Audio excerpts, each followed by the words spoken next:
Tapi bagaimana perempuan itu bisa memberikan manfaat untuk orang sekitarnya, entah itu keluarganya, entah itu masyarakatnya.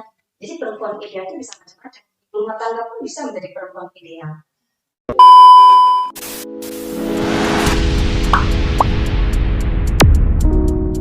Assalamualaikum Sobat Masama, welcome to Support Masama. Saya Marlisa Bintang Pratiwi. Di sini kita akan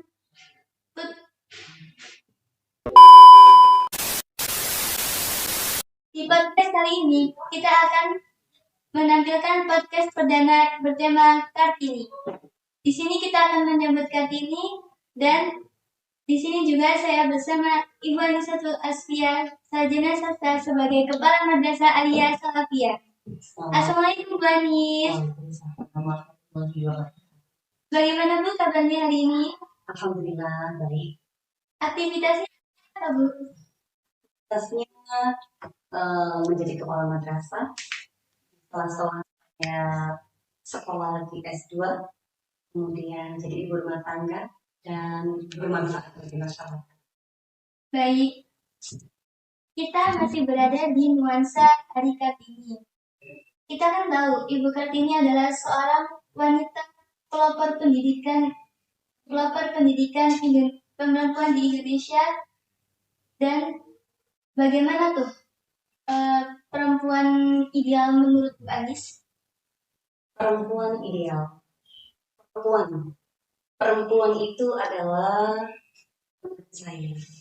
Perempuan itu adalah makhluk yang diciptakan Allah yang penuh dengan keistimewaan. Itu kalau ditanya perempuan ideal itu bagaimana sih? Menurut saya, perempuan ideal itu adalah perempuan yang bisa bermanfaat, yang bisa menyenangkan bagi orang-orang di sekitarnya. Jadi perempuan ideal, kalau menurut saya, perempuan ideal itu perempuan yang tidak harus dia berkarir di luar dunia. Perempuan yang tidak harus dia berpendidikan tinggi. Tapi bagaimana perempuan itu bisa memberikan manfaat untuk orang sekitarnya, entah itu keluarganya, entah itu masyarakatnya. Jadi perempuan ideal itu bisa macam-macam. Rumah tangga pun bisa menjadi perempuan ideal. Tidak harus dia bekerja berkarir di luar menjadi pejabat. Menurut saya perempuan ideal. Jadi, siapapun kita yang memberikan manfaat bagi masyarakat sekitar kita, yang bisa menyenangkan sekeliling kita, ideal. Oke, artinya apakah boleh seorang perempuan menjadi pemimpin seorang laki-laki ketika menjadi kepala madrasah? Boleh, seorang perempuan boleh menjadi pemimpin. Siti Aisyah, istri Rasulullah pun jadi pemimpin perang. Boleh seorang perempuan. Asal perempuan menjadi pemimpin, asal dia tidak melupakan apa yang menjadi tanggung jawabnya. Misalnya dia menjadi seorang ibu. Ketika menjadi seorang pemimpin di luar, memimpin orang-orang di luar, dia tidak lupa bahwa dia ada tanggung jawab seorang anak, ada tanggung jawab suami. Jadi sebenarnya tugas perempuan sulit ya menjadi pemimpin. Kenapa? Karena dia harus membagi-bagi waktu. Bagaimana dia menjadi seorang pemimpin di luar sana, kemudian dia menjadi ibu rumah tangga, dan sebenarnya perempuan pun sudah menjadi pemimpin kalau rumah tangga sudah menjadi pemimpin di rumahnya sendiri. Jadi menurut saya seorang perempuan itu boleh menjadi pemimpin. Lalu bagaimana tanggapan Bu Anis ketika menjadi kepala madrasah?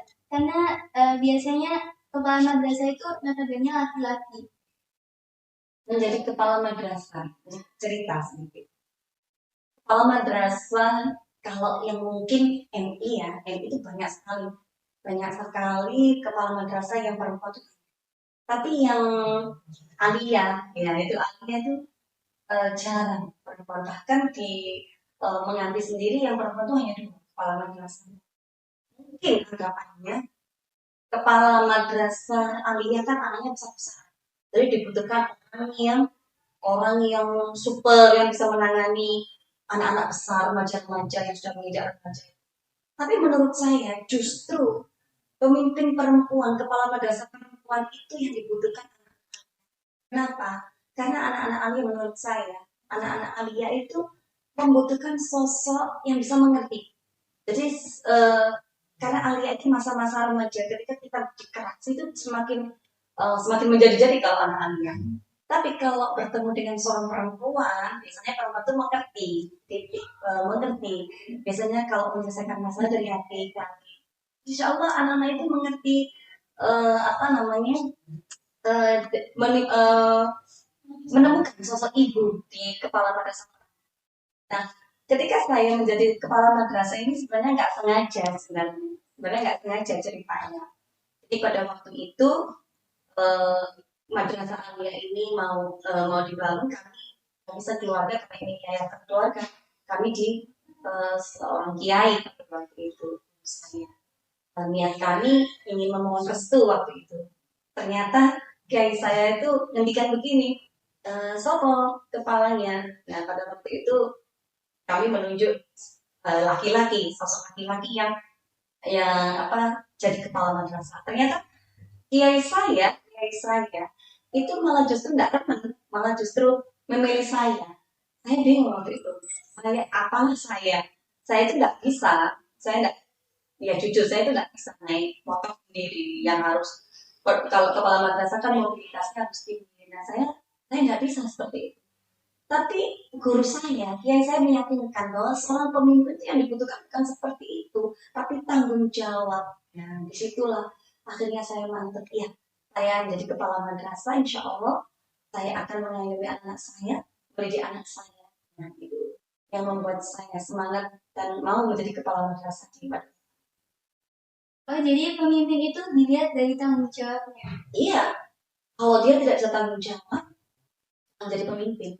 Karena seorang pemimpin itu nanti pun akan diminta pertanggungjawabannya, baik di dunia maupun di akhirat.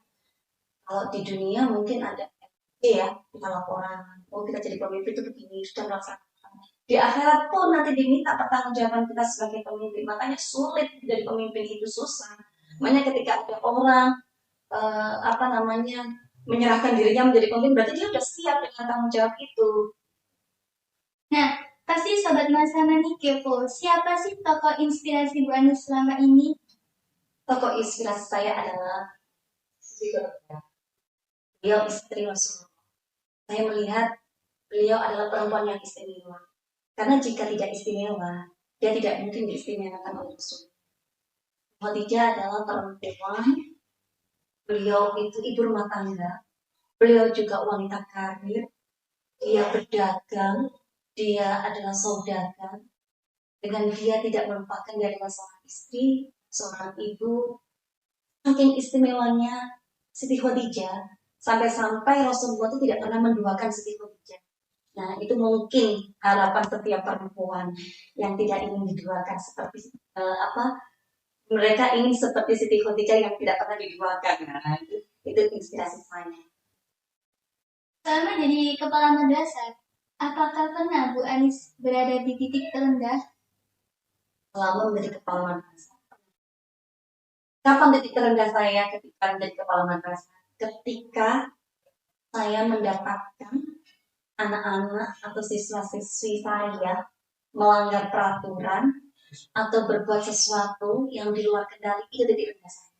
Karena di situ saya merasa saya gagal. Pernah anak-anak itu kan apa namanya ada melanggar gitu, kemarin ada kasus melanggar. Padahal melanggarnya biasa kalau menurut alia atau sekolah-sekolah di luar itu biasa. Tapi saya merasa di situ, ya Allah saya gagal. Saya gagal jadi kepala alia. Bagaimana? Itu titik terendah saya ketika saya menjumpai seperti itu. Tapi melalui pendekatan itu saya akan mulai bangkit ya. Jadi manusia itu nggak boleh terus menerus misalnya saya merasa oh saya putus asa, tidak terus menerus seperti itu. Dan anak-anak juga yang membuat saya semangat. Kalau tidak saya misalnya siapa lagi? Nah itu di situ cara menangani titik rendah saya pada waktu ketika melanggar. Apakah ada yang lain, Bu? Kalau selama jadi kepala madrasah tidak hanya itu. Semuanya saya jalani dengan senang dan happy. Dan Jadi kepala madrasah itu kalau menurut saya, apalagi kepala madrasah anak, sangat-sangat banyak pelajaran. Kenapa? Karena saya menghadapi anak-anak yang besar, anak-anak remaja yang maunya itu banyak. Yang kedua, tantangan saya di madrasah Arya menghadapi mutu mutu kelulusan. Kemarin itu kan mutu kelulusan saya bingung. Anak ini mau kemana? Nah, saya itu tipenya tipe yang ingin ingin semuanya berhasil. Jadi sampai ada anak pun, oh saya nggak bisa kuliah, saya tuh bingung cari kerjanya di mana anak ini. Nah, di situ. Jadi, menyenangkan kalau menurut saya jadi kepala madrasah. Baik, di dalam hidup pasti Bu Anis mempunyai prinsip. Kalau boleh tahu nih, apa tuh prinsipnya Bu Anis? Abaikan orang yang tidak suka dengan kamu, terus menebar manfaat. Prinsip saya. Ketika seseorang tidak suka dengan posisi saya, ketika seorang tidak suka, abaikan. Tidak ada untungnya. Terus menebar kebaikan, terus memberikan manfaat. Sebelum mencapai akhir, apakah Bu Anis ingin menyampaikan pesan moral kepada generasi Z atau generasi milenial? Pesan saya untuk generasi Z, nah generasi Z ini generasi yang digital ini, suka main HP, internet itu generasi Z kayak gitu ya. Pesan saya terus berbuat kebaikan, terus belajar, pegang akhlaknya yang karena dengan akhlak yang baik, dengan ilmu kalian bisa mencapai segala apa yang kalian inginkan. Jadi pesan saya, akhlak dan ilmu yang paling penting. Kenapa kita harus mendahulukan akhlak daripada ilmu ya? Ya karena akhlak itu di atasnya ilmu. Orang berakhlak itu, orang berilmu, jika belum berakhlak itu belum ada apa-apanya. Kan kita kalau di kitab apa namanya ada alim ya, itu kan akhlak itu ilmu itu kayak apa namanya ilmu dan akhlak itu seperti garam dan tepung, garam dan tepung. Jadi kalau tepung tok ya enak, kalau garam tok juga enak. Jadi perpaduan antara garam dan tepung itu luar biasa. Nah, itu seperti akhlak dan ilmu. Jika kita punya akhlak tok, tidak apa-apa. Jika kita punya ilmu tok tanpa akhlak itu nggak ada apa-apa. Dan yang terpenting yang di atas ilmu adalah ya, jadi saya kepada generasi Z tetap mencari ilmu setinggi-tingginya, pegang akhlakmu dengan sebaik-baiknya, insya Allah kalian akan mendapatkan sesuatu yang kalian inginkan. Oke, kita sudah berada di akhir podcast bersama kali ini. Dan ingat pesan Bu Anis, jangan lupa tinggikan akhlakmu dan ilmumu. Sekian. Semoga kita sampai jumpa di podcast selanjutnya. Jangan lupa subscribe, like, dan komen. Assalamualaikum warahmatullahi wabarakatuh.